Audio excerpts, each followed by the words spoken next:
ಮಲ್ಲಿಕಾರ್ಜುನ ಖರ್ಗೆ ಅವರು ಹೇಳ್ತಾರೆ, ಚುರುಕುಟ್ರಿಂದ ಅಂತ ಹೇಳ್ತಾರೆ, ನಮ್ಮ ಪಾಕಿಸ್ತಾನ ಅನ್ನುವಂಥದ್ದನ್ನು ಹೇಳ್ತಾರೆ.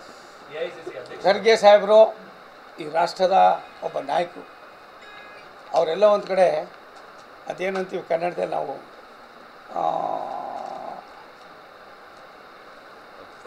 ವಿಚಾರ ಹೇಳ್ಬಿಟ್ಟು ಅಲ್ಲ ಒಂದು ನಿಮಿಷ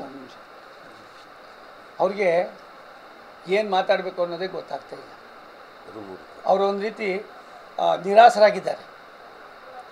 ನಿರಾಸರಾಗಿ ಆ ಭಾವನೆಯನ್ನು ವ್ಯಕ್ತಪಡಿಸ್ತಾ ಇದ್ದಾರೆ. ನನಗೆ ತಿಳಿದ ಮಟ್ಟಿಗೆ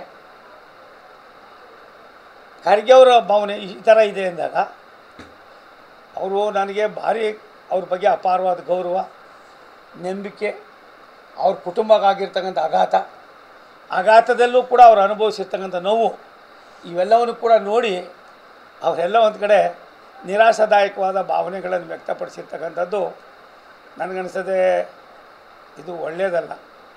ದಯಮಾಡಿ ತಾವು ಯಾರಿಗೋಸ್ಕರ ಈ ಮಾತನ್ನು ಹೇಳ್ತಾ ಇದ್ದೀರೋ, ಯಾರು ತೃಪ್ತಿಗೋಸ್ಕರ ಮಾಡ್ತಾಯಿದ್ದೀರೋ, ಇದು ನನ್ನಂಥ ನಾವು ಯಾವುದೇ ಪಾರ್ಟಿಲಿ ಇರ್ಬೋದು, ಖರ್ಗೆ ಅವರ ಭಾವನೆ ಆ ರೀತಿ ಹತಾಶರಾಗಿ ಮಾತನಾಡೋದಿದೆಯಲ್ಲ, ಹತಾಶ ಮನೋಭಾವನೆ ಅವ್ರು ಒಳ್ಳೆಯದಲ್ಲ. ನಾನು ಇವತ್ತು ಕೂಡ ಹೇಳ್ತೀನಿ, ದೇಶ ಇದ್ದರೆ ನಾವು ಯಾರನ್ನೋ ಕರ್ಕೊಂಡೋಗಿ ನೀವು ಓಲೈಕೆ ಮಾಡೋದಕ್ಕಿಂತ ಹೆಚ್ಚಾಗಿ ನಿಮ್ಮ ಕುಟುಂಬವನ್ನು ನಿಮ್ಮ ಕಣ್ಣೆದುರುಗಡೆ ನಿಮ್ಮ ತಾಯಿ ಮತ್ತು ನಿಮ್ಮ ತಂಗಿಯನ್ನು, ನಿಮ್ಮ ತಂದೆ ನೀವಿಬ್ಬರು ಕಣ್ಣಲ್ಲಿ ಮರದಿಂದಗಡೆ ನಿಂತು ನೋಡ್ತಾ ಇದ್ದಂಥ ಸಂದರ್ಭದ ಆಗಿರ್ತಕ್ಕಂಥ ಒಂದು ಕೈಘಟನೆಯನ್ನು ತಾವು ನೆನೆಸ್ಕೊಂಡ್ಮೇಲೆ ಆಮೇಲೆ ಯಾವುದೋ ನೀವು ಹೇಳಿದ್ರಲ್ಲ ಅದೇನೋ ಪಾಕಿಸ್ತಾನ ಅಂತ, ಅಲ್ಲ ಆ ಪಾಪಿಗಳ ಹೆಸರನ್ನು ಹೇಳೋದಕ್ಕೂ ಕೂಡ ನಿಮಗೆ ಬಾಯಿನಲ್ಲಿ ಬರಬಾರ್ದು. ಇದು ನನಗೆ ಒಬ್ಬ ತಮ್ಮನ್ನು ಹತ್ತಿರದಿಂದ ನೋಡೋನಾಗಿರೋದ್ರಿಂದ ಇಷ್ಟೊಂದು ನೀವು ಹತಾಶ ಮನೋಭಾವನೆ ತಾಳಿ ಯಾರನ್ನೋ ತೃಪ್ತಿಪಡಿಸೋಕ್ಕೋಸ್ಕರ ದೇಶದ ಇತಿಹಾಸದಲ್ಲಿ ಖರ್ಗೆ ಅಂತ ಇಂಥವರು ಖರ್ಗೆ ಅವರ ಅನ್ನೋ ಒಂದು